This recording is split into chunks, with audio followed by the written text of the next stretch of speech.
Bismillahirrahmanirrahim. Ringkasan surah Al-Mulk. Ada 30 ayat diturunkan di Mekah. Ayat 1 hingga 2. Allah mencipta hidup dan mati untuk menguji siapa yang terbaik amalnya. Maha penentu, maha berkasa, maha pengampun. Ayat 3 hingga 5. Allah ciptakan 7 langit berlapis-lapis tanpa cacat.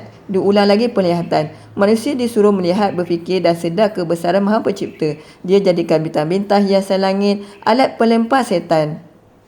Ayat 6 hingga 11. Penyesalan penghuni neraka kerana dahulu tidak mahu mendengar dan berfikir. Tempat azab menggelegak, neraka menyala-nyala. Ayat 12. Keampunan dan pahala besar bagi yang takut kepada Allah walau tidak melihatnya. Ayat 13 hingga 14. Allah Maha mengetahui yang tersembunyi, rahsia di hati pun Allah tahu. Maha Pencipta, Maha halus, Maha mengerti.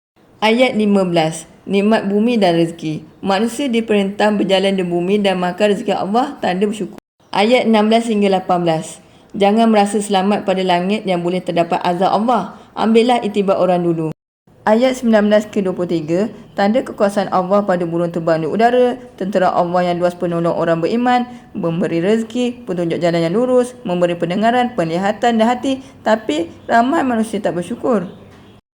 Ayat 24. Allah mengembangbiakkan manusia bakal dikumpulkan semula. Ayat 25 hingga 27. Orang kafir mempertikaikan hari kiamat, tapi ilmu hanya pada Allah. Peringatan dekat tanda diberitahu dalam Al-Quran.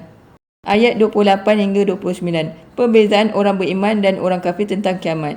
Orang beriman bertawakal pada apa yang berlaku akan datang. Manakala orang kafir tidak percaya, tidak ada rahmati dan dilindungi Allah. Walaupun kedua-duanya golongan bakal binasa. Ayat 30 yang terakhir. Jika Allah keringkan air, siapa boleh datangkan semula? Manusia tanpa air akan binasa.